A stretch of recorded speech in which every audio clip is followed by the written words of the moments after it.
Welcome back to the show, everybody. We are talking about keeping our island community safe, and Officer Paul Tapao, the coordinator for Guam Crimestoppers, is here. And very good timing that you're here because we are talking about how to stay safe after a storm. Now, as a officer of the law, I'm sure you see like a lot of people go out, and especially these days, you know, with cell phones, people always want to get, you know, some interesting picture or some video, or people just get, you know, cabin fever inside their house. They just want to venture out.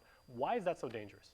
Well, you got to understand too, once they give the all clear, that's the whole government assessment to include Department of Public Works and of course the Guam Police Department and Guam Power Authority.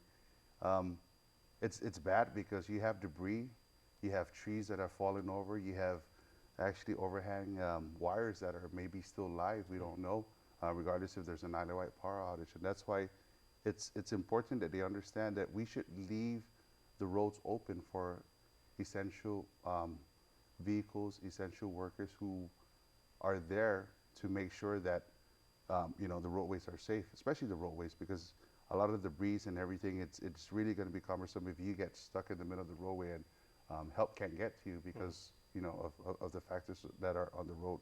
And you also got to consider too that the power is out, there's no traffic lights.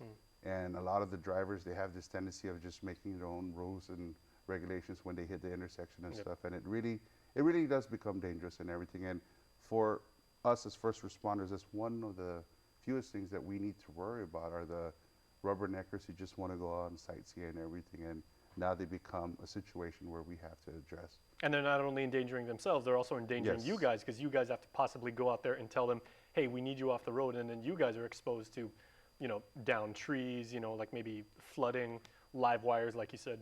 Yes, I remember vividly, you know, Typhoon Pongsongwa, we had a lot of down concrete utility poles that were still live, and it was scary because we saw quite along Route 1, maybe we counted at least 12 abandoned vehicles. And, you know, I mean, it was left unattended, and this is the middle of Route 1.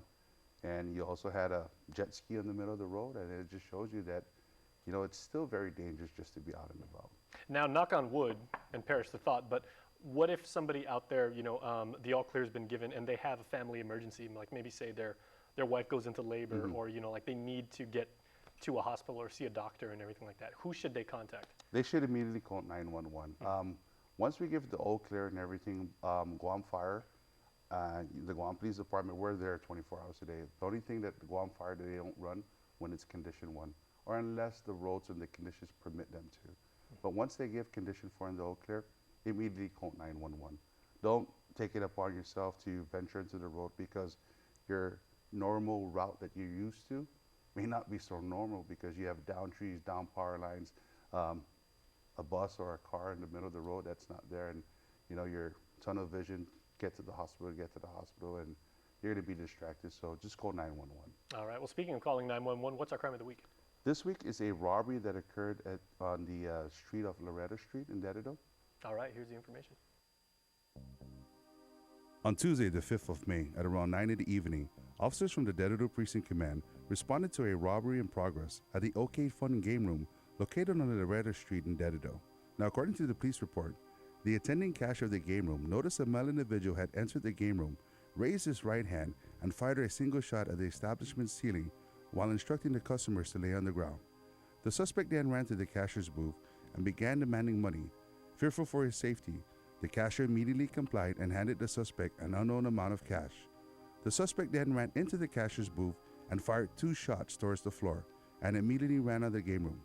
The cashier only described the suspect to be male, possibly local, standing about 5 foot 10 inches tall, and was last seen wearing khaki cargo shorts, a dark-colored short-sleeved shirt, and a red mask covering his face. He was armed with a handgun. As a result of the robbery, no one was hurt. The Guam Police Department and the Guam Crimestoppers is reaching out to the island for their help.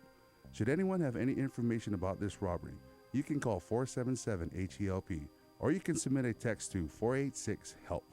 If you have any information about this case, please call the Guam Crimestoppers at 477-HELP or text 688-STOP. You can also visit our webpage at www.guam.crimestoppersweb.com or call the Guam Police Department at 475-8615-6 or 7. Guam Crime Stoppers wants to remind the public that we do not use caller ID and you do not have to leave your name. You can receive a cash reward of up to $1,000 if the information provided leads to the arrest and conviction for the person or persons responsible for this crime or any other crime.